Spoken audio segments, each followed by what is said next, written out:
Okay.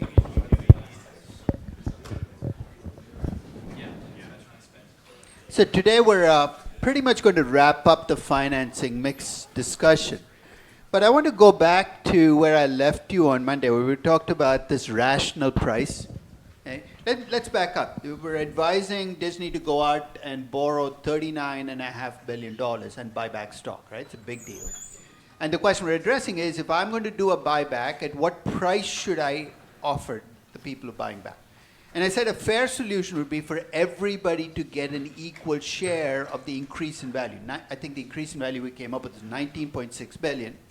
And the fair solution is to take that 19.6 billion, divide by the total number of shares outstanding, and you get this $10.90 increase. So I'm going to make an assertion and then back this up. If Disney goes out and buys back shares at $78.61, it's awfully precise, but I'm being precise for a moment. Here's what's going to happen. The people who sell their shares back will get a $10.90 increment. The people who stay in the company will get a $10.90 increment because I've designed it so everybody gets a fair share. And that's why I call it the rational solution. Doesn't always happen. But let's say you're at Disney and you're planning this buyback, and you want to, of these two groups, which one would you like to keep happier? The ones who are selling their shares and leaving the company, or the ones who are staying in the company? Staying in the company because they're going to be your shareholders in the future, right? So what's your best case scenario here? If you care only about the shareholders to stay in your company, what would you be able to, it might not be practical, but what would you be able to like to do? Remember the stock price right now is 67.71. What's in a sense your best case scenario in your buyback? Price of all stocks increase. Or you want that to happen anyway, but what if you could do the buyback at 67.71? That would require an incredibly short-sighted group of shareholders.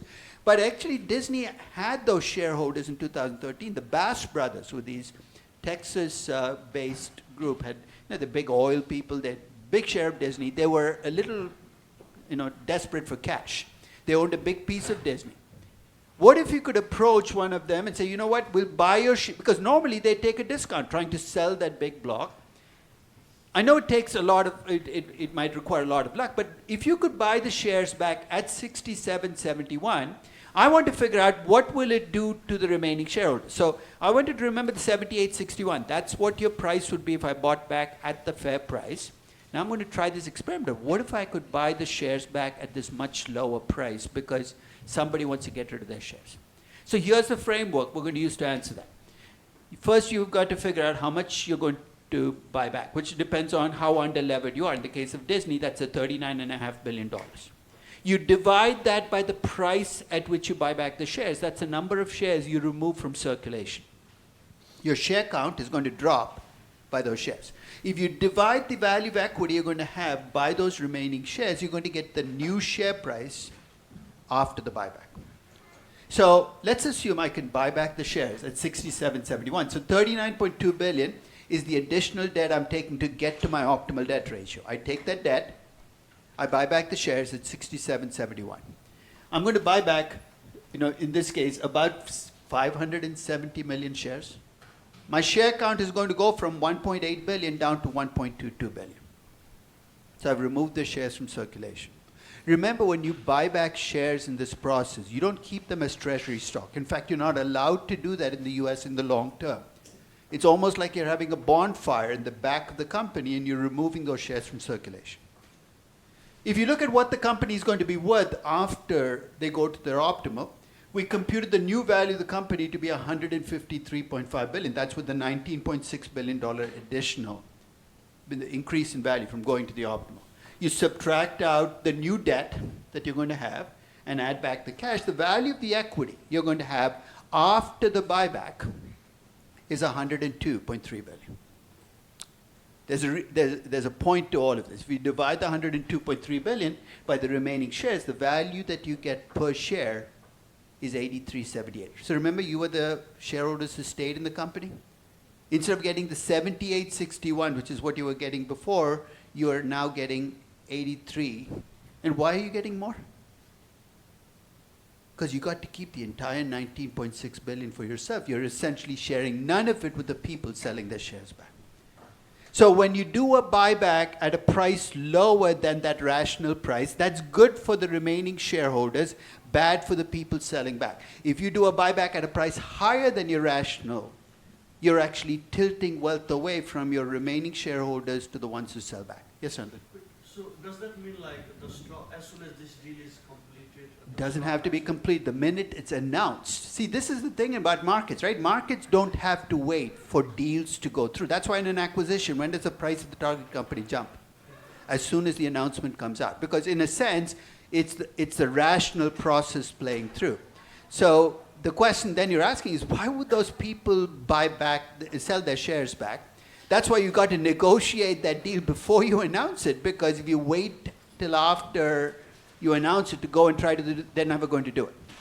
So if Disney wants to do this, they probably have to approach their largest shareholders who want to get out of their positions and offer them this deal and then announce the market. We've arranged for a buyback of shares of the Bass brothers and it's this much money, and then the announcement effect will kick in. Yes, Tariq. I guess, would it make sense for companies to already have clauses in place, like, hey, if you want to share your stocks in longer price, you sell it back to us, we have first refusal or something? That's you mean have an open clause in your corporate charter that that'll be a very dangerous clause, right? Because you know what will happen is there's a crisis, you don't have the cash to do it, right? You'd have to back it up with all kinds of things. So you cannot, as a company, leave open a window where people can bring their shares back. It might actually be against SEC rules because it might be viewed as price manipulation to be removing shares from the market. So the whole set of rules that govern this process that prevent you from laissez-faire solutions. So that might be a solution that's off the table. Yeah. So any other questions about the mechanics? So I want you to think in every buyback there are two groups. There are people who sell their shares back and people who stay, and whatever the price is will determine who wins and who loses in this transaction. Remember I said that 78.61 was the rational price? Let me back it up. If I go out and buy shares at 78.61, the share count will be 1,301. It'll be higher because I'll be buying back fewer shares. If I take the remaining equity value and divide by 1301, I get 78.61. So if you ever have doubts about is this a rational price, take it through the process, and you should get the same price being paid to the people selling their shares back and the people who stay. Just as an exercise, here's what I want you to do. I want you to see what the price will be for the remaining shareholders if the buyback was at $85 per share, higher than the rational price. Because I said that's more likely to happen actually because bankers want to get deals done. Work out. In fact, work out what the break-even price has to be for you to make no money at all. In other words, if banks are cavalier and they push the price to 95, 100, there's going to be some price at which the remaining shareholders actually could end up being worse off than they were before the buyback in spite of the $19.6 billion increase in value. This is one of the things that people have used as a critique of buybacks. They said, companies tend to buy back shares at too high a price, this is terrible. To which my reaction is, if that's what you're worried about, what should you do? Your company or a shareholder announces a buyback. You know they tend to buy back shares at too high a price. Rather than bitching and moaning about this, just sell your damn shares back. Be on the right side of this deal. So I've never understood that critique. That's what's worrying you. Why are you sitting there taking the punishment instead of joining the group that's taking, that's selling at the higher price? It's a choice. It's voluntary. People choose to sell their shares back. Any questions about the process, the buybacks? So now we know, if you're asked, why should we do it? Don't go with the cost of capital argument. It's too small a change to convince anybody. Convert that change in the cost of capital into savings each year. Remember how we do that, by taking the enterprise value and multiplying by the cost of capital. Take the present value of those savings.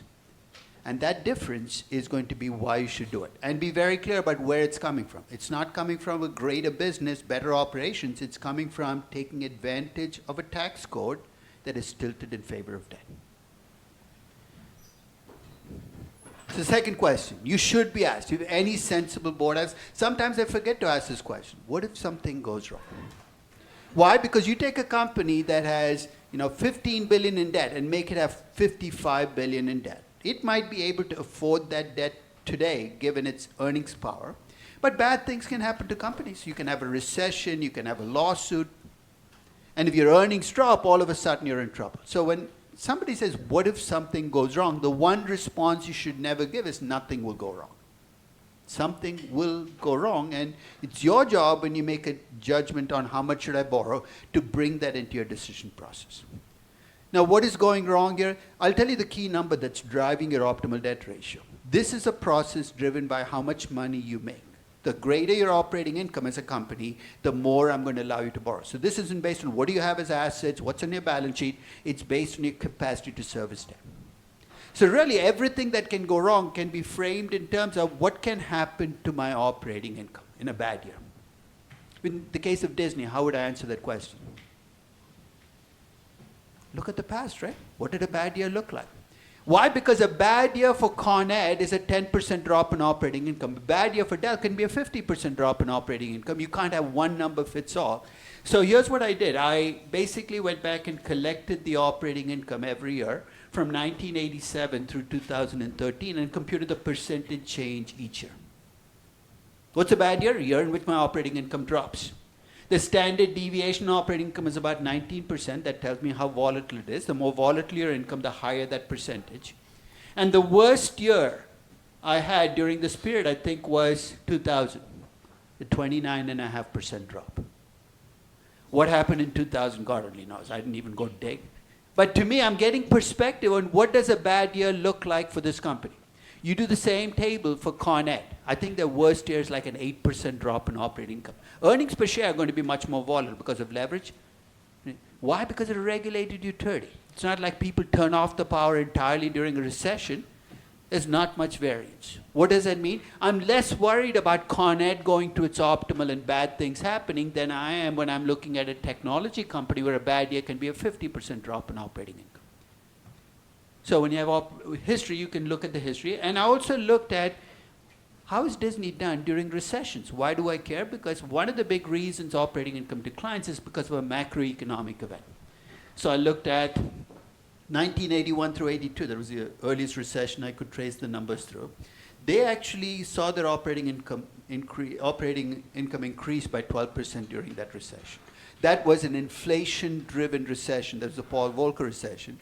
It tells you something about Disney's pricing power, because when companies do well during inflation, it's because they can pass inflation through to their customers. We'll come back and address whether that's true for Disney by looking at the numbers. But in 1991, another bad recession, their operating income dropped by 22%.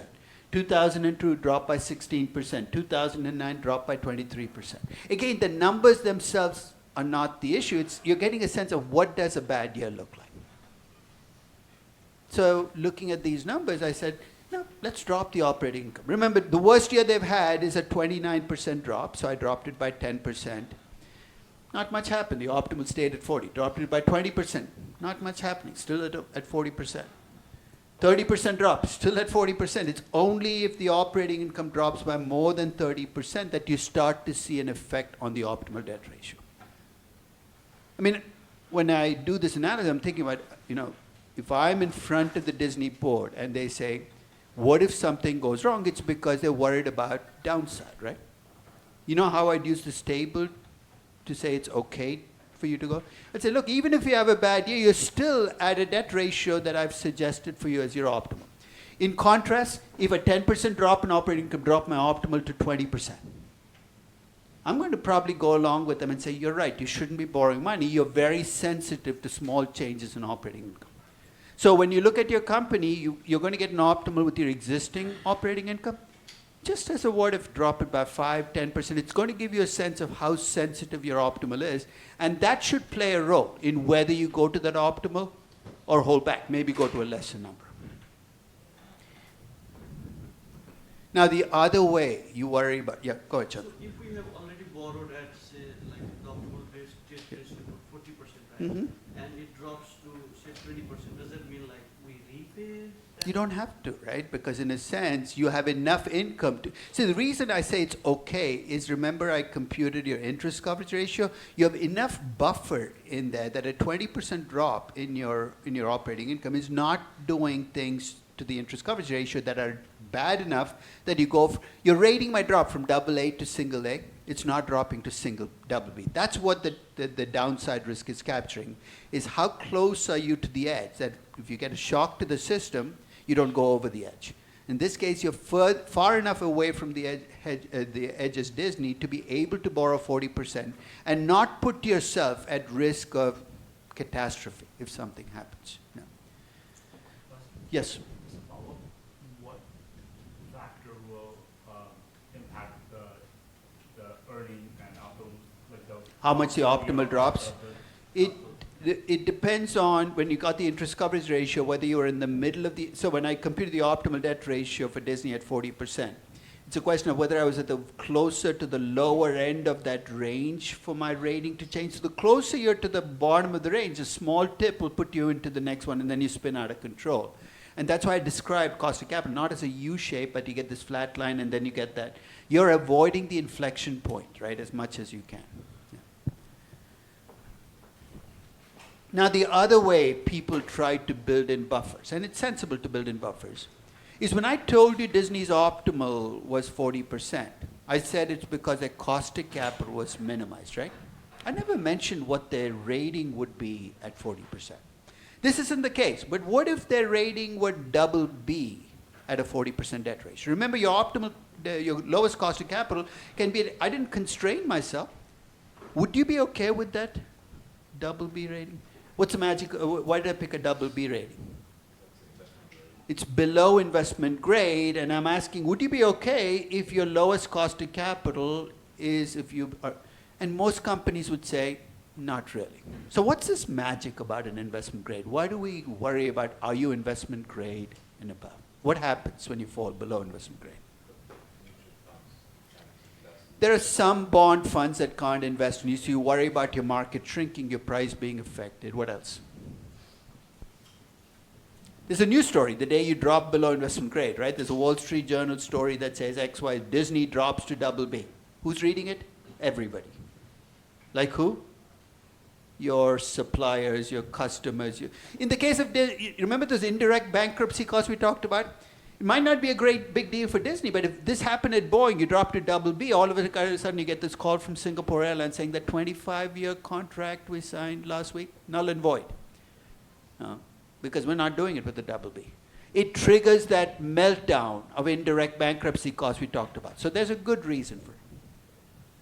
And it used to be until the early 1980s that if you drop below investment grade, you actually could not issue bonds in the market. Below investment grade companies couldn't have, people could trade bonds if they were double B, but original issuances for below investment grade companies, it's not, and you know who broke through that, right?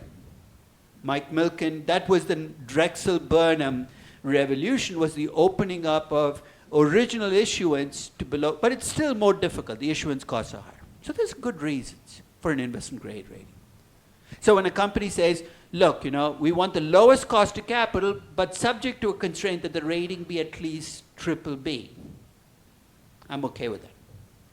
So even if they say, we want it to be A because we want some buffer to the investment grade, okay with that. But there are some companies that will put in what I think is a completely unrealistic ratings constraint, which is we want to be AAA rated at any cost. Can you be AAA rated at any cost? Yeah. You said at any cost. Why do you want to be AAA rated? Because you want to have that ego boost up. I'm the only AAA rated company in this business. Look at me. But your shareholders are paying the price. I still remember talking to the CEO of a steel company in Europe. This is a long time ago. It was the last AAA rated steel company in the world. And I said, why is, and they were fixated with rating. Every decision in the company was framed through what will that do to our rating? Where they invested, how they expanded, how they financed. He said, what do you, and he said, that's easy because we can borrow money at a really low rate. And I said, how do you keep your AAA rating? You know what his answer was? We never borrow money. This is the kind of circular logic that makes you a CFO. So you're really interested in a AAA rating because it lets you borrow money at a really low rate, but the only way you keep the ratings is by never borrowing money. Hey, I would take a AA rating where you actually borrowed money at a low rate over a AAA rating. You will run into managers like this who will insist on a rating. You know it's completely unrealistic. They say, I want that rating at any cost, rise to the challenge, give them the bill.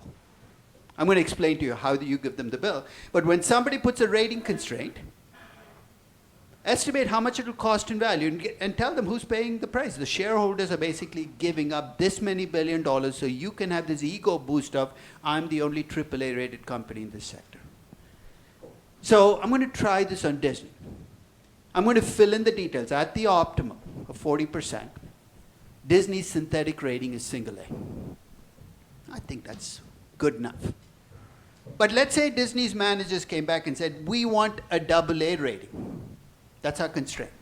Can I do it? All I have to do is go back to that spreadsheet and not only to keep track of the cost of capital, I don't even have to build in some quantitative fix. Just look at the rating and say, you know what, I can't get to 40% because it puts me at I'll have to stop at a 30% debt ratio. Will that cost them? At a 30% debt ratio, the cost of capital is higher than at 40%. That's why I picked the 40%, the lowest cost of capital. I value the company at a 30% debt ratio, and guess what? It'll cost their shareholders about $6 billion. You know, if you have a $150 billion company, I can live with this $6 billion drop if it makes you more comfortable as a manager. And you say, remember, we're doing this because you're saying as a decision maker in the company, I make better decisions as a AA rated company. Okay, $6 billion. If the same managers came back to me and said, I want a AAA rating, I go back to the spreadsheet, and it turns out that I have to stop at 20%. I was surprised I got even up to 20%. I thought I'd be shut down at 10%. But if you take a 20% debt ratio and you value the company, the value you get is $141 billion, much higher cost of capital. I end up with $12 billion. Now I give them the bill. Said, is that enough cost for you, $12 billion? And if you do this, here's what I want you to do. I want you to get in front of those shareholders at the next annual meeting. And after you boast about your rating and say, by the way, you pay $12 billion for that boast, and put it to a vote. And I'll wager you're going to lose. Because your ego should not be worth that much. So when you look at companies putting in unrealistic ratings constraints, do a traditional capital structure spreadsheet, come up with the optimal, come up with the value at the rating constraint, and take the difference. And this isn't some, you know, it's pragmatic. There are companies out there who refuse to borrow money. Implicitly, they've said, we want a AAA rating. The only way we can keep this is by never borrowing money. And as they become mature, they leave more and more value on the table because they're giving up too much in terms of benefits to their shareholders. Coming, I agree, from the tax code, but it is a legal way to create value for your shareholders. You're not taking advantage of it. Until what happens? Somebody says, you're leaving too much money on the table. I'm going to take a position in your company and either going to take over your company or push you to change. You're inviting activist investors into the game. This is why when companies get targeted by activist investors, rather than feel sorry for them automatically, take a look at what they've done over their history that drew activist investors, and this is one of those things. So we've looked at why should we do it, 19.6 billion. What if something goes wrong? It looks like Disney has a good buffer here, right? So I'm pretty comfortable with the 40%, at least in the case of Disney. They asked the third question, which is this entire process was built around the assumption you were going to borrow the 39 billion and buy back stock or pay a special dividend. They both have the equivalent effect. What if you don't want to do that? What if you have great investment plans? This seems like a wasteful thing to do, is to buy back stock and then go out and raise capital to build a new theme park or make new movies. So the question you get asked is, what if instead of buying back stock, we took projects instead? Will our optimal debt ratio change? I'll give you the easy answer and the more nuanced one. No, as long as you stay with your same existing business mix. Remember the 5 businesses that Disney owns. So if you want to build more theme parks, make more movies, you know why? Because the business itself will scale up then. So whatever operating income you had before is going to be higher because. So I said it was a kind of the easy response, but there's a more nuanced one. When you have this much excess debt capacity, 39.5, you don't have enough theme parks to build or movies to make with it. So what do companies want to use that excess debt capacity to do? What kind of investment can suck up that much money? They want to acquire, they want to enter a new business. And then all bets are off, right? Because then I have to recompute the optimal by doing what? By taking in the characteristics of the new business they're entering and asking how risky is it, what are its cash flows. So let's say Disney 3 years ago, Bob Chapek had said, look, we have a lot of debt capacity. We want to enter the streaming business. Great, okay. Yeah, I can see your motives for doing it. But take me through the characteristics of the streaming business in terms of risk, low risk or high risk. It's high risk, it's a young business. In terms of cash flows, nice positive cash flows or big negative cash flows? It's a cash burning machine. So basically you're entering a risky cash burning business. You know, intuitively, you know what's going to happen to the optimal, right? The optimal is 40% before you told me this. What would you expect the optimal to look like after you told me the kind of business you want to enter? It's going to be lower because you're entering a riskier business, which is cash burning. You're not going to have as much cash to pay off the debt. It's common sense. You cannot give companies a blank check of saying, you have excess debt capacity, you do whatever you want, because they will. And what they do can very quickly eat away at why you told them you had an excess debt capacity in the first place. So when you finish the optimal for your company, finish the process of asking why should they do it. And the spreadsheet gives you the dollar value, but I want you to think about the intuition of where that value is coming from, what it tells you. As what if something goes wrong? Look at your company's history, look at the industry, use common sense. What kind of business is it in? You could be in a stable business, but disruptors have showed up.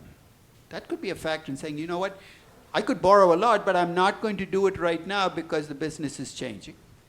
And then finally address and answer the question, or raise and answer the question of, what if I want to invest back in the business? Is this optimal going to hold up? And that's going to require an assessment of what management wants to do with that money. Any questions on those? So I'm going to take what I did for Disney and apply it on my other companies. I'm not going to torture you by taking you through the entire long process, but by now you know I estimate the cost of equity, the levered beta, cost of debt with the rating. So I started by looking at Tata Motors. Okay.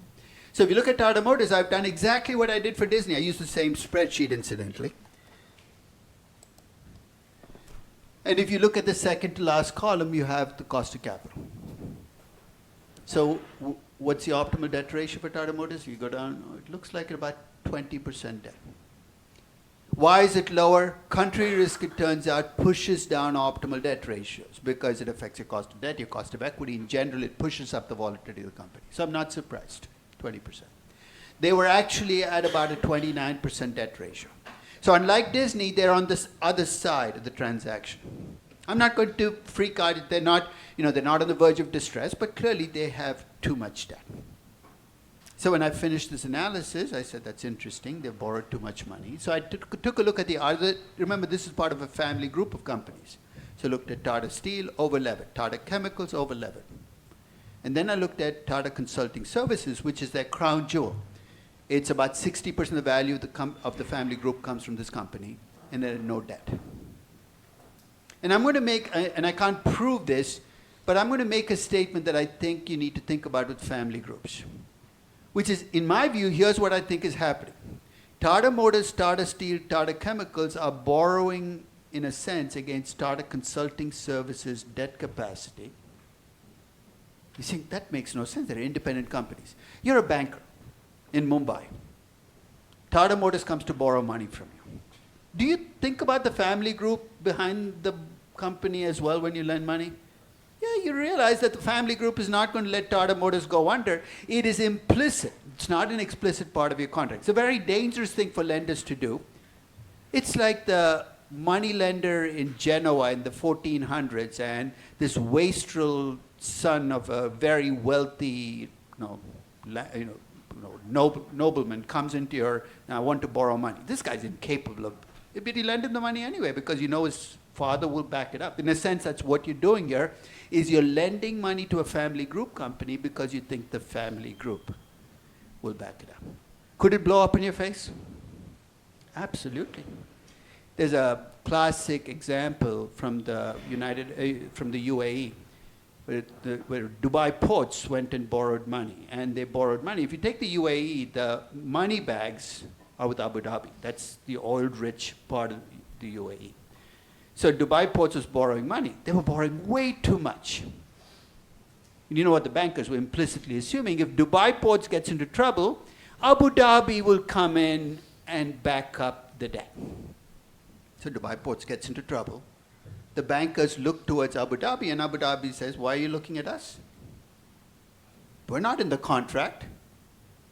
Dubai Ports actually defaulted on its debt. And that actually started the process where if you look at the UAE, you get one rating for the UAE, but you also get ratings for Abu Dhabi and Dubai and Sharjah and all the different parts. And they're different because people realize that there's an implicit agreement to pay off the debt, but there's no explicit agreement. But in family group companies, you get this, it's called cross-subsidization. Now, who's being hurt by this cross-subsidization? If you think about these four companies, Tata Motors, Tata Steel, Tata Chemicals, and TCS, who's being? TCS is being hurt. Their debt capacity is being used by people in Tata Motors, Tata Steel, Tata Group. Is there anything you can do about it? Not much. And that's why we looked at corporate governance. You buy into a family group company, you buy into cross-subsidization. Yep. One, in a family group company, would there be like a rationale for them to pass their debt limit because you don't want to give out equity to like There is a control issue, but that's a different issue. In this case, if all of the companies collectively were over-levered, that might be a reason. In the Adani Group, for instance, that was a reason why the company borrowed as much as it did, was the company hated to issue equity. So that could explain why companies collectively in a family group can end up being over-levered if control becomes the dominant factor driving it. In the case of the Tata Group, collectively they don't have too much debt. It's just that their older companies have too much debt, but Tata Consulting Services is no debt at all.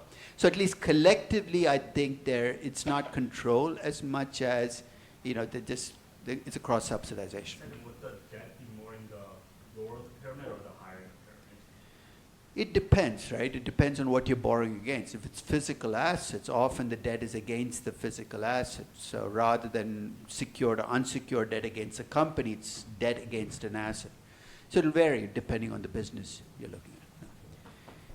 Any questions about Tata Motors? So over-leveraged. So already we've dismissed the notion that on optimal debt ratio is always 40%. So we've got a 20% in the mix now. Then I looked at Vale. And I, again, computed the optimal. And I got a 30% optimal debt ratio. We're getting a nice mix here. We've got a 40, a 20, and a 30. And the company's actual debt ratio, if you look at it, so its optimal debt ratio was 30%. But remember, Vale is a mining company, and what it makes as operating income is very much a function of iron ore prices. So I showed this optimal to the CFO of Vale. He actually took this class, I think in 93 or 94, so I sent it to him, and I said, this is what we came up as an optimal. And their debt ratio was higher, and he said, no, we're not over-levered. And his reasoning was actually a pretty logical one. He said, iron ore prices go up and down. This was a bad year for iron ore prices. You should be looking at a normal year, which actually does make sense for a commodity company. And how would you look at a normal year? I took a very simplistic approach. I took an average operating income over time. So I'm opening that door for those of you who might be looking at an Exxon Mobil. When you compute the optimal, you might not want to use last year's operating income. Just look at an average operating income over time. With that average operating income, the optimal debt ratio you get is 50%. Is this guy home free? He's got too much debt. And why has he borrowed money? Because he assumed there's a cycle, and the cycle will kick in, and everything's going to be okay. And for much of the last century, that's been true, right? Commodity prices go through cycles. But here's where I would hold back and be careful about borrowing against a cyclical price. It might take a long time for the cycle to come back, and if there's disruption in the cycle, a change in, if we take oil prices, right? To the degree that climate change might shift us away from fossil fuels, maybe the cycle will look very different. So I'm always wary of companies borrowing against cyclical averages, which is what he's pushing for. I can borrow more because it's a cyclical average. But something to think about when you think about commodity and cyclical companies is averaging out operating income over time.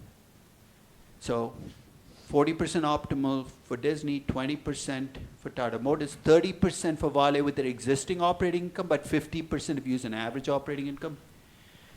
And then I looked at Baidu.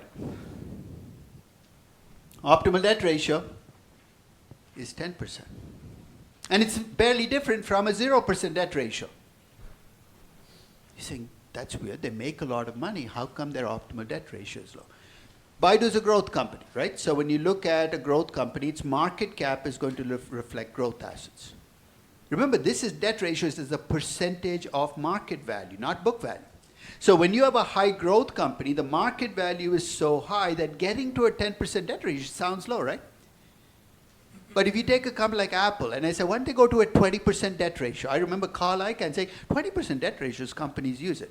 That was when Apple was a $2 trillion company. You know what 20% of $2 trillion is? That's $400 billion in debt you're taking on.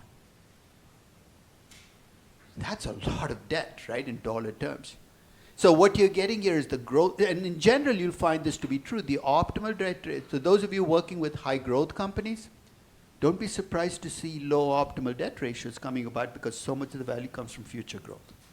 So their optimal debt ratio was at 10%. Their actual debt ratio was 5%. And when I first showed you the 5%, it looked like an outlier. It looked like Baidu was too little debt relative to my other 5 companies. But if you think about what kind of company it is and relative to its optimal, the 5% actually makes complete sense. That's pretty much where I would expect them to be given the capital structure. Yes, any questions on? Yes, go ahead.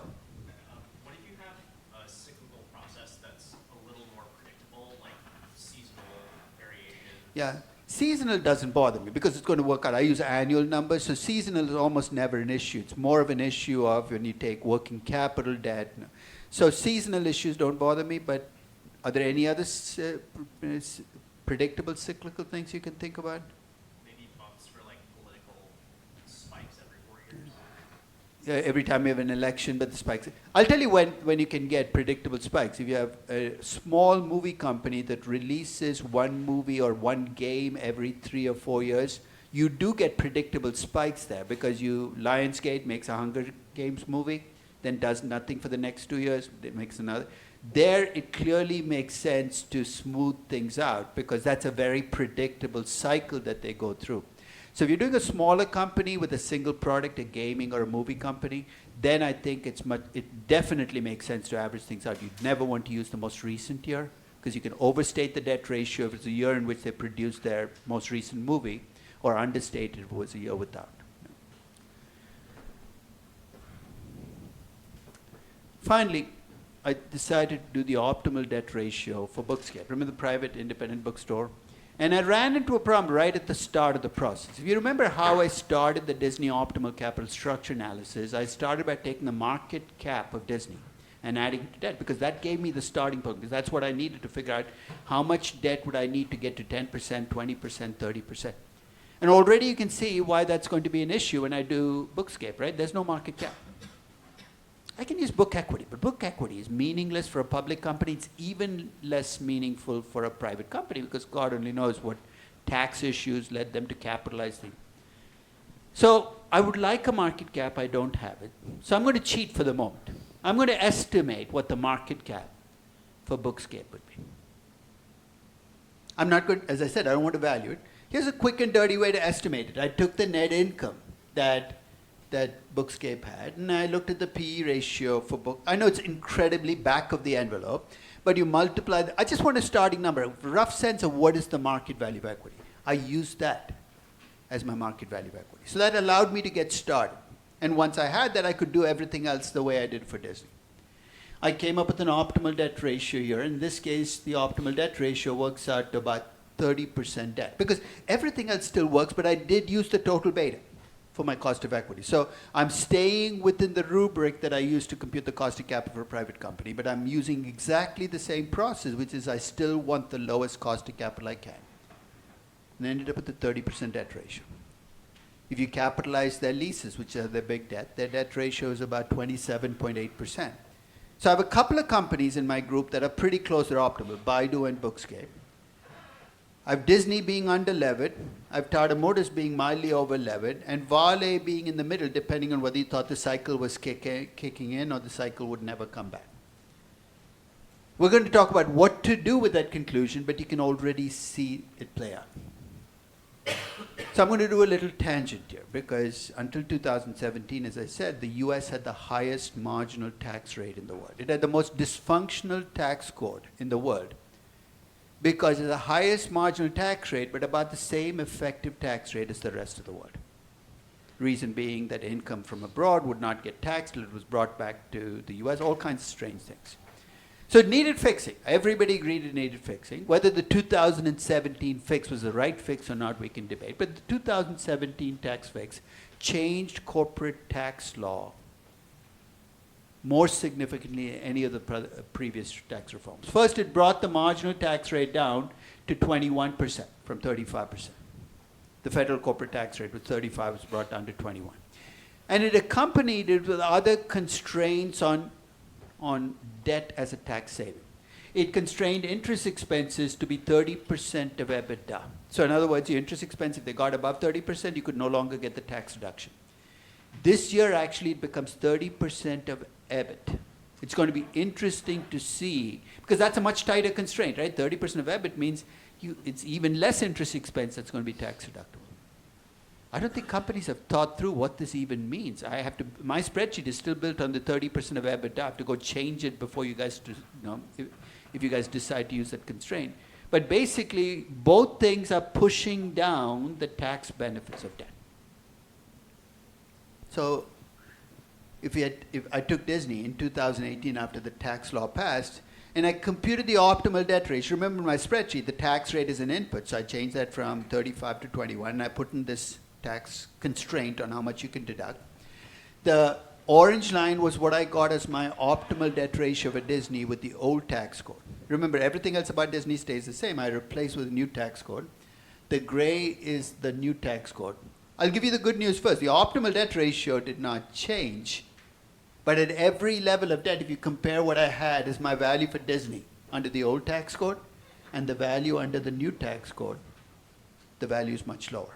You say, where's the value going? Back to the taxpayer. Maybe that's not a bad thing, right? Because that increase in value came entirely from taking advantage of the tax code. So has the tax code change removed the need to borrow money? No, the companies will still borrow money. They shouldn't borrow as much money as they did before, and the effect on value is going to be much smaller. So I've been tracking, as I said, the dollar debt at US companies to see if US companies are moving towards what I'd expect them to, less debt after the tax code. There's the 2017 numbers. If you look at the red columns, which is the amount of debt, it doesn't look like they're doing anything. The dollar debt seems to stay the same, and especially if you count the leases, or it's actually going up.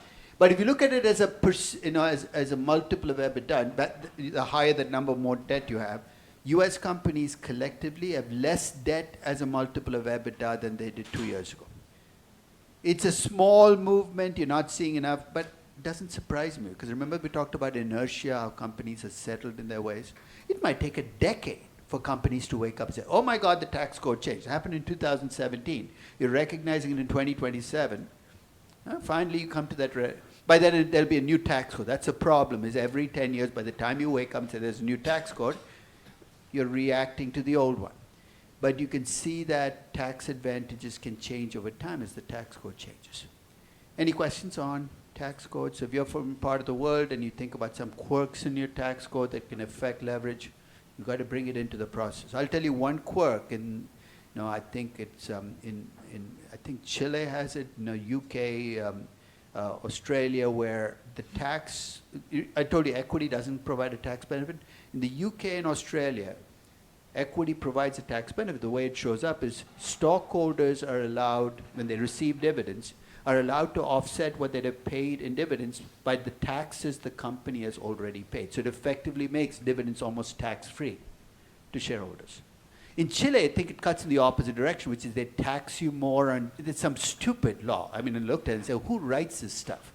Now, it's about how you get taxed if you pay dividends versus you keep and retained earnings. A lot of Latin American countries have those laws. They do it for I don't know what major reason, but it never works out because the incentives just don't work out the way they expect it to. So if you get a chance, look at tax codes, and I would encourage you to look at Latin American tax codes in particular and how dividends versus retained earnings is taxed. And then ask a question, what does this mean in terms of companies borrowing more or borrowing less? In a strange way, the Chilean changes, you know what it's going to do? It's going to make Chilean companies borrow even more money. Who wants to deal with this retained earnings dividends headache when you raise equity? So that's a cost of capital approach. I like it because it's simple, it's intuitive, but it comes with its limitations. And I'll give you the biggest one. The biggest one is the driver I told you of the optimal debt ratio is the operating income, right? The operating income stays the same whether I'm at 0% debt, 10% debt, 20% debt, 30% debt, 40% debt, whether my rating is AAA, AA, single A, triple B, double Bs. You see where this is going, right?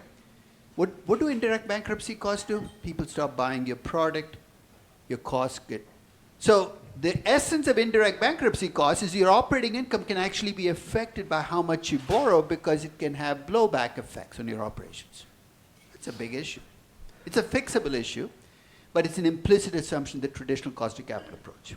The second is it's static, right? I took last year's operating income, I built this entire structure around it. What if the operating income changes?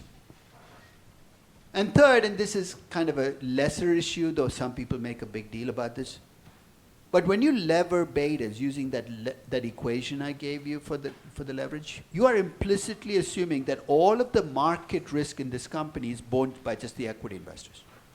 I'm not saying lenders bear no risk, but their default risk we assume has nothing to do with market risk, which is okay if you're triple B rated. And if you look at a company with a triple B rating or a double A rating or a single A rating, and you look at how their bonds and their shares move, they move in different directions because the bonds are driven by what's happening in the bond market, the shares are driven by what's happening in the equity market. But if you look at high yield bonds, and you take a look at Bed Bath & Beyond, bad example, but you take their stock price and you take their bond price, the bonds and the stock often move in tandem because the bonds now are more like equity than debt because they're driven by these residual claims. What I'm trying to say in an indirect way is those betas we've estimated at very high debt ratios are probably too high because some of that market risk is now going to be borne by the lenders. I've taken the very conservative assumption of all of the debt goes to the equity investors. So when I got to 70, 80, 90% debt, that 6.9 beta is probably more like a 4 because some of that risk gets funneled off. Does that bother me? Here's why it doesn't. I'm not ending up at a 90% optimal. It's true my cost of capital is going to be too high at my very high debt ratios because of it. But it doesn't. But if it did bother you, I have a fix. So use this fix when somebody makes a big deal about this. Say, okay, you're right. I shouldn't have done it. But to bring in this effect, you need to give me a beta for debt. Turn it back on them. Say, oh, I'm willing to do this, but why don't you give me a beta for debt? You can. It's a real pain in the neck. But you now have to come up with a beta for your bond. And you can't go to Bloomberg and run a regression to do this. Maybe based on the rating, you can say typically triple C rated companies have betas like 0.5. Put the onus back on people who are nitpickers, because that's what you're doing. You're nitpicking, say, I'm not going to use the approach because I don't like the assumption you're making on beta. I'm willing to modify it if you're willing to do the hard work. You're not willing to do the hard work, then stop nitpicking. Because otherwise, you'll never get any process started, because always a part of the process we have simplified. You made that purist assumption. So I'm going to introduce a second approach. I'm going to call it the enhanced cost of capital approach. There's not that much enhanced about it, but I'll explain what I'll do differently. First is, rather than keep the operating income the same at every debt ratio, I'm going to tie it to your rating. You know what I mean by tie it to your rating? If your rating goes from AA to AAA to triple B to double B, I'm going to start to adjust your operating income down at lower ratings. Why? Because of the indirect bankruptcy costs. So if you're a company like Boeing where the indirect bankruptcy costs are huge, going from triple B to double B might cause a 50% drop in operating income. So now in addition to the cost of capital changing, your operating income is also going to change. I can also make the operating income more dynamic, right? Right now I have a point estimate from last year, but I can make it a distribution. Remember how we use Monte Carlo simulations? So you can make that a distribution. Say, what will my optimal look like if I let this number vary based on history? So let's try at least the first adjustment. So remember how I looked up the rating for your company based on your interest coverage ratio in that lookup table? there's an extra column in that lookup table that's already built into the spreadsheet. So if you say, look, I'm not comfortable with leaving operating income as is. I think it will change as my rating changes because I worry about indirect bankruptcy costs, and you check it off. Then I'm going to ask you a follow-up question. Is it the kind of company with high indirect bankruptcy costs, medium or low? It's a subjective judgment. So if you're looking at a grocery store, you'd say it's low. If you're looking at an aircraft manufacturer, it'll be high. And here's what I'm going to do to adjust your operating income. As I compute a synthetic rating, if your rating drops to triple B and you have low distress costs, I'm going to knock your EBITDA down by 5%.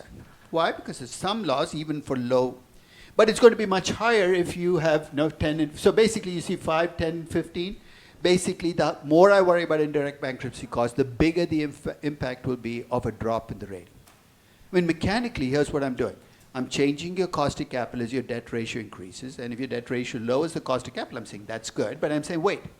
But I'm also changing your operating income, and it might entirely be possible that even though your cost of capital is lower, the loss you have in operating income is so big that I shouldn't go to a 40% debt ratio. It's a messier process because I now have to value the firm at every debt ratio. Because with a new operating income and a new cost of capital, I get a different value. It's built into the spreadsheet. As I said, I look at the bottom line. I've got the value of the firm at every debt ratio, but now I've built in the effect of the drop in operating income. So I tried this for Disney. So if you bring in the bankruptcy costs and you factor them in, it becomes an issue, especially as you get to the lower levels. There's my cost of capital. It actually still stays at 40%, but the value effect you're getting is immense once you get to that tipping point. You see why the tipping point becomes even more scary now? Because when you tip over from investment grade into below, not only is your cost of debt going up, but your operating income is also going to go down because of that indirect bankruptcy cost. So if I warned you about getting close to the tipping point with the traditional cost of capital approach, I'm going to warn you even more with this approach is be careful. If you're borrowing, maybe stay 20% away from your optimal. I got luckier that the optimal did not change, but if you, for your company, want to check this out, you can check off the box of what, put the indirect bankruptcy cost in. Don't be surprised if you see your optimal shift down. You'll have lower optimal debt ratio. And that makes intuitive sense. The more you worry about the blowback effects, the feedback effect on operating income, the less money you should borrow as a company. Which column did you put Disney in? I think it was the medium column, right? It was not quite a grocery store, but it has businesses that could get impacted. If I were doing Boeing, I'd put it in the high. So it's a judgment call. So but the effect is going to play out in that EBITDA number and how. So one company, yes, go ahead, Chandra. So in that previous case, so how do we decide which debt ratio to stay at, especially like given the optimal is? You want to maximize value, right? So the last column is the maximized value. That'll tell you the optimal. In this case, my value is maximized at the 40%. But from a practical standpoint, I mean, it's risky, no? But the value already incorporates that risk, right? I mean, you can't use the it is risky after the fact, right? In all of finance, if you say it is risky after the fact, we haven't done our homework. The whole job in finance is to bring the risk in, so we cannot use that argument of it's risky. So this last column can now give you a different optimal than the second to last column. So in this case, it did not happen because the operating income and the cost of capital are both changing. You could end up with the optimal at 20% with the value and 40% of the cost of capital. Go with the 20% then, because that's the end game here, is to maximize the value of the business. And if both are changing, that's what you need to focus on. Now, the one company I've studiously avoided in all of this financing mix discussion is Deutsche. And I told you why, right? I said defining debt for a bank is, kind of like trying to get your hands around something that keeps moving on. You're throwing jello against a wall. It's impossible to define, so I'm not going to try. It's difficult to ask and answer the question, does a bank have too much debt? But could I reframe the question, can a bank have too little equity? Yeah, right, the SVB, the Credit Suisse. When banks get into trouble, you're saying too little relative to what? Relative to what? relative to their risk, but based on regulatory, there's a regulatory capital. So you can have too little equity if you end up with your regulatory capital being lower than it needs to be given the risk you've taken on. You're saying, how would that happen? How does your equity get too low? What are the things that cause banks? One is anytime you lose money, remember it comes. So if you have big loss after big loss, a trader runs away with 8 billion, right? What is it, Society Generale? There goes 8 billion of your equity, right? Overnight you've gone from being a well-capitalized bank to an undercapitalized bank. So it's trading losses, big losses, what else? It could be that if you mark to market, SVB, the minute you mark to market, remember that the bonds that were, that's a drop in your book equity. That's why they were trying to issue 3 billion in new equity to make up for it. It could be a fine. In the case of Deutsche in 2016, there was a Department of Justice fine attached to something they did in 2008, $15 billion. It comes out of book equity. Lots of different reasons can happen. So when you think about a bank, rather than ask, does it have too much debt, the question you're asking is, does it have too little equity? So let's do a very simplistic example. Now I want to keep this a traditional bank. Let's say you have a bank that has made $100 million in loans. Remember, that's your business. You lend out money. And let's assume that right now its book value of equity is $6 million. For the moment, let's assume regulatory capital and book equity are the same thing. So right now, it has a 6% regulatory capital ratio. It has $100 million. It's a high growth bank. It's got lots of ambitions. So next year, the bank says, we expect our loans to grow from 100 to 150 million. Make more loans. It's a 50% growth. This is good, right? And they say, oh, by the way, we also want to become safer as a bank. We want to take that capital ratio from 6% to, in this case, let's say 7% of loans. So they want to grow and they want to get safer. Okay. So let's work it out. So next year you'll have 150 million in loans. 7% of 150 is 10.5 million. Right now you're at 6 million, so you need to come up with an extra 4.5 million in equity. Your task is laid out. Let's go through the easy ways or the nice ways of raising equity, and then let's talk about the more messy ways. What would be a best case scenario? You make a lot of income. Let's say you make 5 million in net income. Remember, book equity goes up when you have retained earnings, right? So if you have a lot of net income, then I'm going to go there first. And if you're paying dividends, you know what I'm going to ask you to do? Stop. They won't listen, but I'm going to say stop. But if you listen and you made a lot of money, one way you can get the extra 4.5 million is from making a net income and using the retained earnings. But let's say you make only $1 million in net income, or $1.5 million. Then you have a deficit, and my advice to the bank is you need to raise equity. It's very similar to the advice I'm giving for traditional companies, but here it's framed up, you need to raise equity. Why? Because you don't have enough equity to keep going as a bank, given the risk of your loans and given the buffer you need to build in. I kept it a simple bank, but you can see how banks can get messy, because in addition to making loans, you have investment banking businesses and trading businesses. In theory, your regulatory capital should reflect the risk of what you're doing. The reason I'm saying in theory, because let's face it, the regulatory capital guys are always 2 steps behind the bank. So banks sometimes think this is a game, right? Which is they get into riskier businesses that they frame as safe businesses to the regulators. They say, we won. We don't have to put in as much in regulatory capital. And they forget a very important lesson.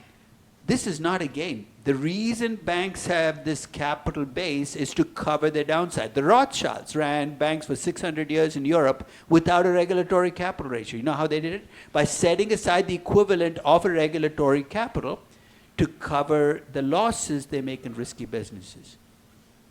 So sometimes you see banks pushing the envelope, essentially trying to make the regulatory capital lower because they can then pay out more dividends, do all the neat stuff. But in the process, they're exposing themselves to risk, and it's your job to step in and say, you guys have too little equity. You need to either stop paying dividends, retain income, and cover it over time, and go out and raise fresh equity. So Deutsche, and this was, I think, in 2013, had a regulatory capital ratio of 15.13%. And Deutsche had been digging itself into a hole. It had been losing money. That ratio had gone from 18% down to 15.13%. So let's say you look at Deutsche and say, I need to bring the regulatory capital ratio up to 18%. Incidentally, none of us has a frame of reference. If I ask you what's a good regulatory capital ratio, who the heck knows, right? But if you have access to S&P Capital IQ, you can download every bank's risk-adjusted assets and every bank's Tier 1 capital and let the data speak to you, tell you what's average, what's low, because nobody carries around this frame of reference. In fact, one of the things I do when I look at banks is I take those numbers and I come up with the 75th percentile, the 50th, the median, the 25th percentile, because otherwise I have no idea where I am in this mix. But if I want to raise the regulatory capital ratio from 15% to 18%, that means my capital has to rise over time. And if my capital has to rise over time, it has consequences. In this case, the way it's going to show up is what I need to invest back in regulatory capital is going to be much larger because I want to raise my regulatory capital ratio. What does that mean? If you look at my cash flows, they're actually negative. So these are the cash flows after the reinvestment. So let's say Deutsche, this is, we're jumping ahead to dividend policy. If I ask you how much should Deutsche pay in dividends, looking at those numbers, what's your answer? 0. But they continue to pay dividends in 2013 and 2014. And then we wonder why banks get into trouble. Is you're in a capital hole, you should stop paying dividends. You should be building up your capital. But it's almost like they have two channels, one for the dividends and one for the Tier 1 capital, and they think in different terms. So with banks and financial service companies, the question is reframe the financing question of do you have enough equity? And the reason for having equity is to cover the downside you're going to have as a financial service company. If you're an insurance company, you know what the downside is? You have a catastrophe, a flood, a hurricane, $3 billion, $5 billion in payouts. You need to have enough equity to cover those. So every business, that's basically the downside. Yes?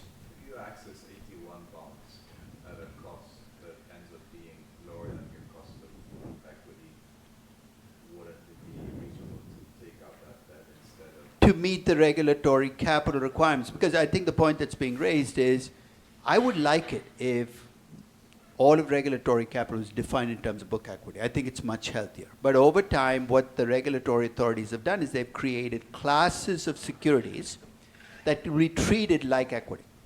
So in the case of Credit Suisse, they issued these bonds which have strange bonds where you actually don't get first claims in the cash flows, don't get first claims. Why you'd buy these bonds, I have no idea. But they create the bonds because those bonds explicitly would be treated as Tier 1 capital. And that was the reasoning for it. I don't like it when companies thread the needle and create complex securities just to meet regulatory requirements, because they almost, two things happen. One is they can't even price these bonds because they're so incredibly convoluted and complex. Somebody will buy them. You have no idea whether you sold them at too low a price or too high a price. You can hire every PhD in math to work through them, but they have like 17 options embedded in there, and by the time you price them all, you're kind of given up. The second is, I think you're making this a game again. This is not a game. If you're in trouble, just go out and issue equity and stop using the argument. It's not a question of expensive. They don't like the dilution. That's the reality of it. Implicitly, the cost to equity is always going to show up in one way or the other. But they just don't like having more shares outstanding. And that's a very bad reason not to issue shares if you're in trouble. So if you look at a financial service company and you think about what strategy to adopt, some adopt the regulatory minimum strategy, which is we're going to have just enough book equity, Tier 1 capital to meet the regulatory minimum. I guess if that's all you cared about. The second is what I think of as a self-regulatory strategy. A sensible bank should be setting aside capital based on its risk of its assets. So you might be setting aside way more than what the regulatory capital person, and that's why I use the example of the Rothschilds. They did this for 600 years. They were incredibly successful because they set aside enough money. And the third is some combination, which is what I think good banks do. They take the regulatory minimum, and then they ask the question, is that enough given the risk of what we've taken? Because this is about survival. It's about making sure that you survive that downturn. So as you look at banks, I mean, none of you have picked banks, hopefully, for corporate finance. If you want to ask the question, is the financing mix right at the bank? Just reframe the question in terms of equity and ask, do they have enough equity? So now I'm going to go back. If you remember, I got very different optimal debt ratios even for my 4 companies, right? Got 40, 30, 20, 10. I want to ask, why do optimal debt ratios vary across companies? Here's the first factor. And it's one you can test out on your company. The higher your marginal tax rate, other things remaining equal, the higher your optimal debt ratio will tend to get. In fact, if I make your marginal tax rate 0%, with every one of my companies, my optimal debt ratio goes to 0. No surprise there, right? Because if I take away the biggest reason for borrowing money and I leave all the other issues, the bankruptcy costs and agency costs, you shouldn't borrow money. So if you're doing a Al-Marai, a Middle Eastern company, or you're doing a cruise line where you're putting a marginal tax rate of 0 or 5%, don't be surprised, or a REIT, don't be surprised to get an answer of your company shouldn't borrow money. The fact that they choose to shouldn't stop you from, shouldn't make you revisit and say, I must have done something wrong. You shouldn't be borrowing money if you think about the trade-off on debt. As your tax rate rises, the optimal debt ratio also rises. So in fact, here I've gone from 0 to 50%. Every one of my cases, you can see the effect. It kind of caps out. It's not like I can keep raising the optimal at Baidu when I go to 50% tax rate, because I just don't have enough income to cover the interest expenses as I push the debt ratio. So within reason, you're going to see a rise, but it's going to stop at some point. Second factor, and this is a big issue, is if you want to look at, it's actually computed in the spreadsheet. I take your EBITDA and I divide it by your enterprise value. Enterprise value, of course, is market value of equity plus debt minus cash. You think, what does that tell me? It gives me a sense of how much cash flow your company has relative to its market value. The higher that number, so if you look at in this case, I've computed that number for each of my companies. That higher that number, the more, or the higher your optimal debt ratio can be. Why? Because you need cash flows to service the debt. This is where, if you have a growth company, you're going to see this number become a very small number, right? Because if you take your existing EBITDA, it reflects current business. Market value reflects this expectation people have that it'll grow. The lower that number becomes, the lower your optimal debt ratio will be. So, so tax rates matter, cash flows matter. Does risk matter? Obviously. Riskier businesses will have lower optimal debt ratios. If you look at the mechanisms in my spreadsheet where it shows up in the unlevered beta. And you enter a higher unlevered beta, you're sending me a message about underlying business risk being high.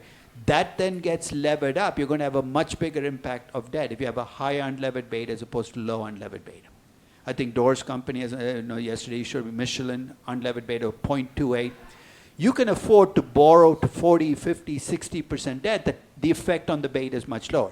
In contrast, if I have an unlevered beta of 1.5, the multiplier effect is going to push me to 6, 7, 8 very quickly.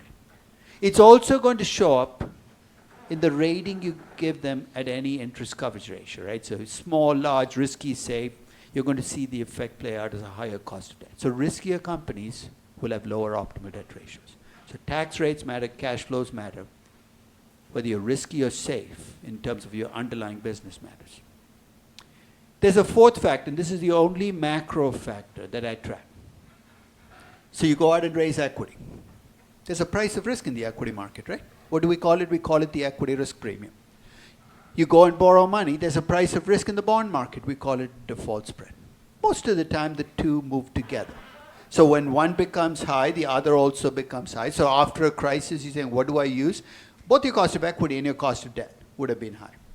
But sometimes, and especially over the last 30 years, we've had at least 2 cases where we've had the 2 numbers diverge.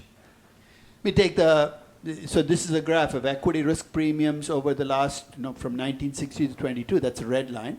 And the black line is the default spread on a BAA rated bond. So I've just picked one rating so you can see the price of risk change over time.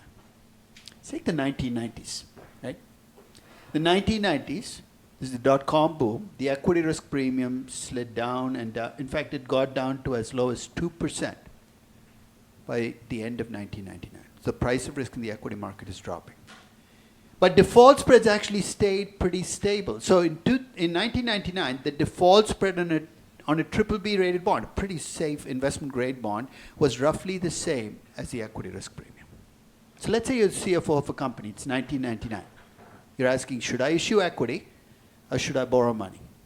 The price of risk in the equity market is insanely low. The price of risk in the bond market is relatively normal. Which one are you going to use? You want to go where it's cheaper, so you're going to go issue as much equity as you can because it's cheaper. The price of risk has become too low. Telecom companies in the late 90s were issuing equity like it was going out of style because you were raising equity at these really low costs. So companies overissued equity because equity was too cheap. You get to the next decade. Between 2002 and 2007, take a look at what equity risk premiums did. They kind of stayed roughly, in fact, they rose a little bit. And take a look at what default spreads did. Default spreads kept falling. And this was the Greenspan put, right, where Greenspan said, I will not let the economy go into recession. So the price of risk in the equity market is rising. The price of risk in the bond market is dropping. 2006 is a golden age for a leveraged buyout. Do you see why?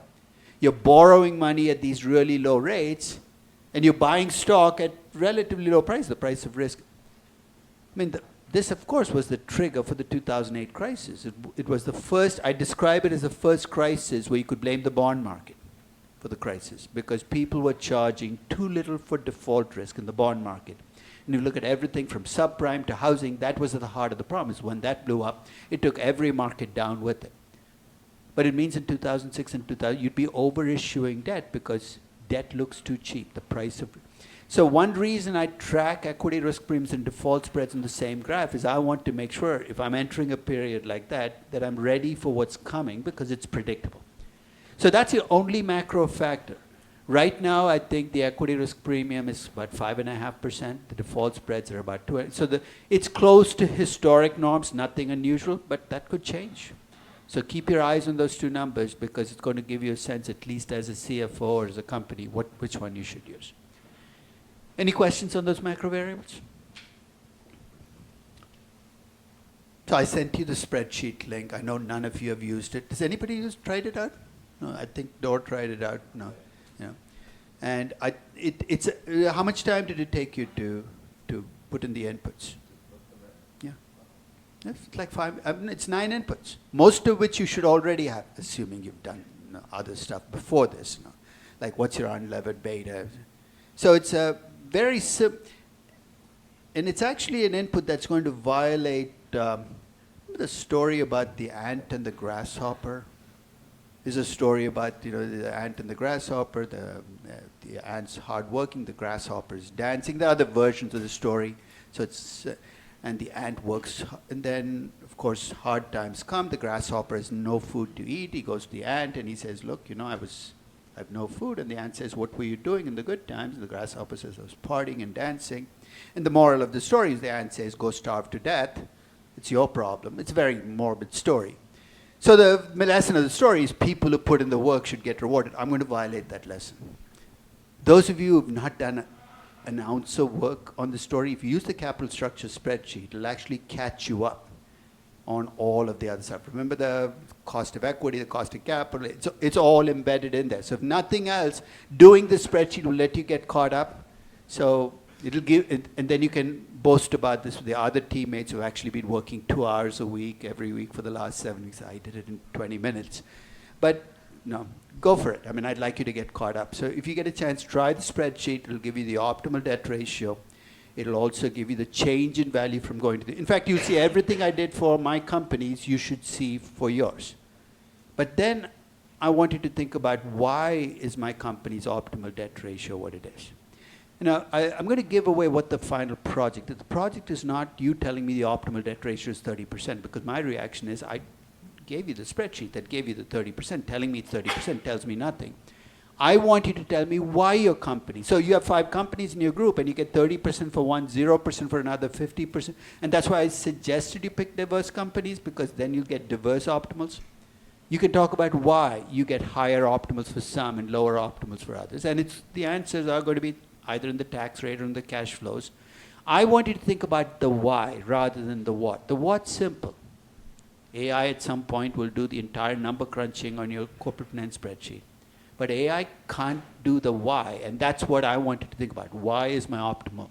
High, low, 0? Because that's going to give you insight into the financing mix question. So that's the enhanced cost of capital approach. There's a third approach called the APV approach, the adjusted present value approach, and the people who use this approach are obnoxious people. Yeah. There are people who believe that, they'll tell you, and perhaps it's because the people who teach them might be obnoxious people as well. They're told that this is the only way to do optimal debt ratios. We use the APV approach. Play along. Because I'm going to give you the tools and the questions that are going to render them naked in terms of what approach they're actually using.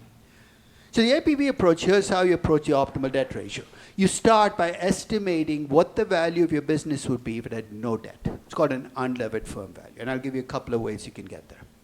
And then it takes the debt separately and it asks the question, what's the biggest advantage of it? It's the tax benefit, right? It says the expected tax benefit computes a value increase in the tax benefits, and at least in theory, subtracts out the expected bankruptcy costs from the debt. And you're going to see in a minute why I said at least in theory. So the question of should I borrow money, you compute the effect of debt, and you say you should borrow money because your value goes up or it doesn't. So what are the inputs I need? I need an unlevered firm value. I need to compute the tax benefits of debt. I need an expected bankruptcy cost. So let's set up the process. First, I need an unlevered firm value. You're saying, how the heck do I do it? There are two ways, the long way and the short way. I'd strongly recommend you take the short way. But the long way is to do a full-fledged valuation of your company. We estimate cash flows, but instead of discounting at a cost of capital, you discount at an unlevered cost of equity. What are you doing then? You're essentially saying, if I have no debt, that's what my cost of capital would be. So it's an unlevered firm value, full-fledged valuation. That's a lot of work. You've got to do revenue growth and margins. So here's the cheating, short way. You already have a market value of the firm, right? That market value reflects what this company already has as debt. It reflects the tax benefits of debt and the expected bankruptcy costs of debt. So you take the existing enterprise value of the firm and you back out those effects. What does that mean? You subtract out the tax benefits by saying if I had no debt, those tax benefits would not exist. And then you add back the expected bankruptcy costs by saying if I didn't have debt, then I wouldn't have to worry about bankruptcy costs. In effect, you're starting with the enterprise value and taking out the effects of debt. Either way, you end up with an unlevered firm value. That's what the value of your firm is at 0% debt. Let's bring in the tax benefits of debt. Tax benefit, interest is tax deductible, right? So you have 100 million in interest expenses and you have a 25% tax rate, you're going to save $25 million in 1 year. What if you have this every year for the next 10 years? You're going to save 25 million every year for the next 10 years.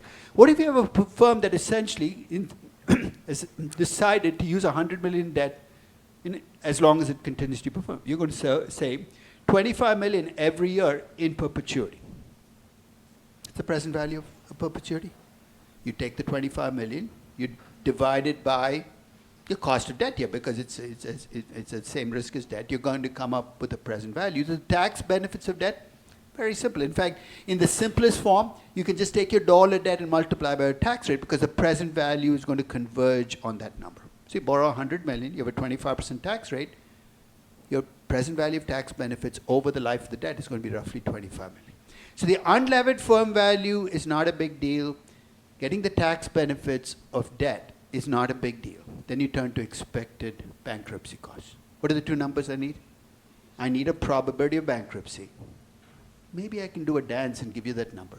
But I also need a cost of bankruptcy, direct and indirect, as a percentage of the value. That's a nightmare to estimate. Why? Because it's unobservable, right?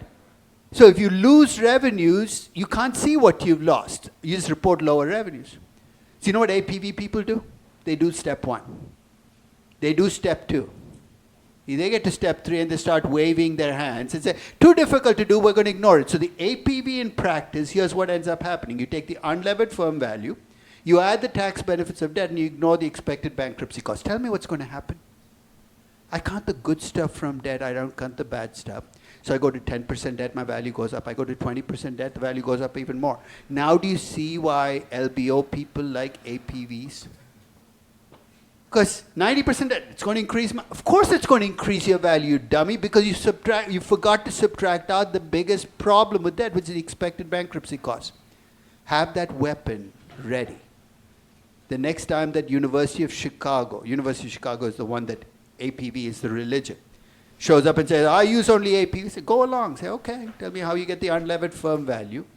You might do a little convoluted way, but you do the tax benefit. And say, wait, you forgot the expected bankruptcy costs. And he's going to say, what expected bankruptcy costs? Because to him, this is always an equation. You don't do the expected bankruptcy costs. This is not an approach to estimating how much debt you should borrow. It's just a half-assed approach where you forgot a big component of value. So next session when I start, I'm going to take you through using the APV approach, even though I never use it for Disney. And I'm going to point out the weakest links. And so